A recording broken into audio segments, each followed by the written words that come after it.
मनीषा रेसिपीमध्ये तुमचे सगळ्यांचे मनपूर्वक स्वागत। आजची आपली स्पेशल रेसिपी काय असणार आहे ती म्हणजे पालकपुरी।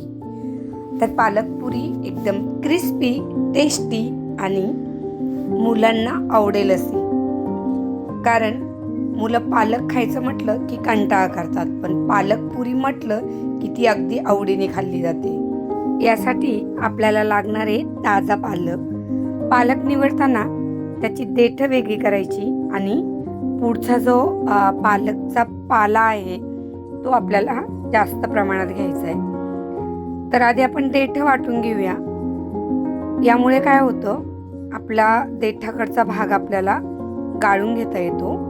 तर तो मिक्सरवर बारीक करून घ्या।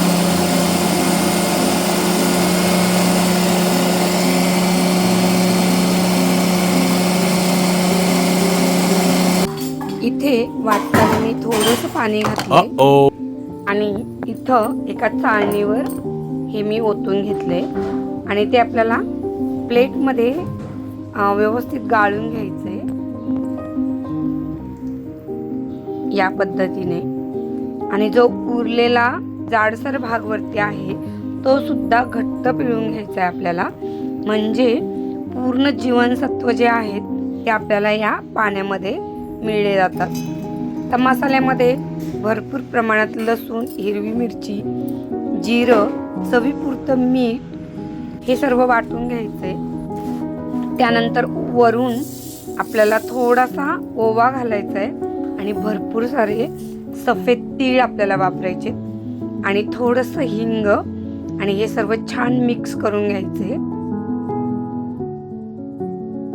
आपण इथे मिरची वाटतानाच मिठाचा वापर केलेला आहे, त्यामुळे पिठात आता नाही टाकलं तरी चालेल, कारण मिरची वाटताना मीठ व्यवस्थित त्या लिक्विडमध्ये मिक्स होतं। आणि आता आपल्याला घट्टसर याचा गोळा मळून घ्यायचा आहे।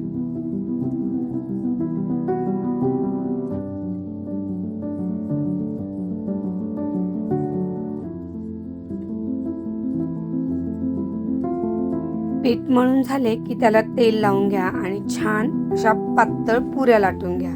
त्यानंतर तेल तापून मध्यम गॅसवरती या पुऱ्या अगदी लाल होईपर्यंत तळून घ्या, म्हणजे जेव्हा सोनेरी रंग येतो तोपर्यंत ही पुरी तुम्हाला तळून घ्यायची। आता पाहू शकता खूप सुंदर रंग आलेला आहे पुरीला।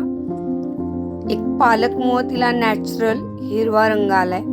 डोळ्यांना पाहायला सुद्धा ही पुरी खूप छान वाटते आणि अशी गोल्डन रंगावरती जेव्हा तुमची पुरी तळून होते तेव्हा ती खायला सुद्धा खूप टेस्टी लागते।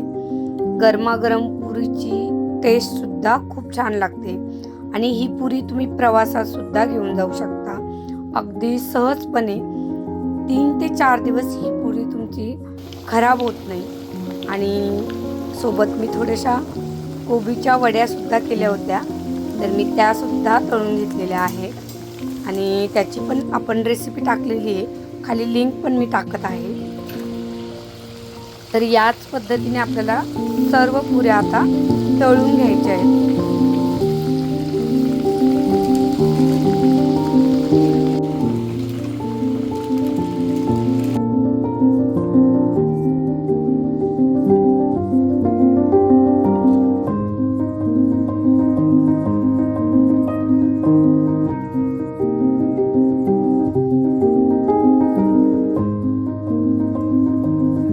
ही पुरी खाताना तुम्ही दह्यासोबत खाल्ली तर खरंच खूप छान लागते।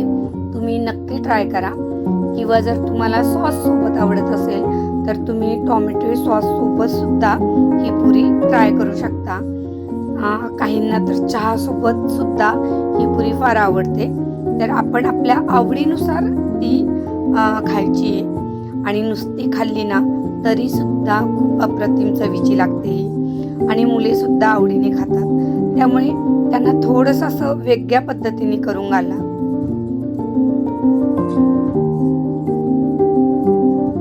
वाव,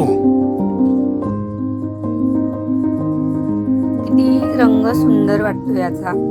आणि अशा पुरा जेव्हा जेव्हा आपण करतो तेव्हा तुमची मुले नक्कीच या आनंदाने उड्या मारून खाणार आहेत. तर आता माझ्या या प्रकारे मला हव्या तेवढ्या पुऱ्या मी करून घेतल्यात आणि एका पालकच्या जोडीमध्ये भरपूर पुऱ्या होतात. अगदी तुम्ही 6 ते 7 लोक या पुऱ्या खाऊ शकतात, एवढ्या पुऱ्या बनतात. आणि जरी तुम्हाला या प्रवासात न्यायच्या असेल तरी पण मस्त टिकतात या पुऱ्या. त्यामुळे तुम्ही असं कुठं बाहेर जाताना सुद्धा ही रेसिपी करून घेऊन जाऊ शकता. तर तुम्हाला ही रेसिपी कशी वाटली कमेंट करून सांगा. आवडली असेल तर तुमच्या इतर मित्रमैत्रिणींना शेअर करा, लाईक करा आणि नव्याने पाहतात त्यांनी सबस्क्राईब करा. संपूर्ण रेसिपी पाहिल्याबद्दल धन्यवाद.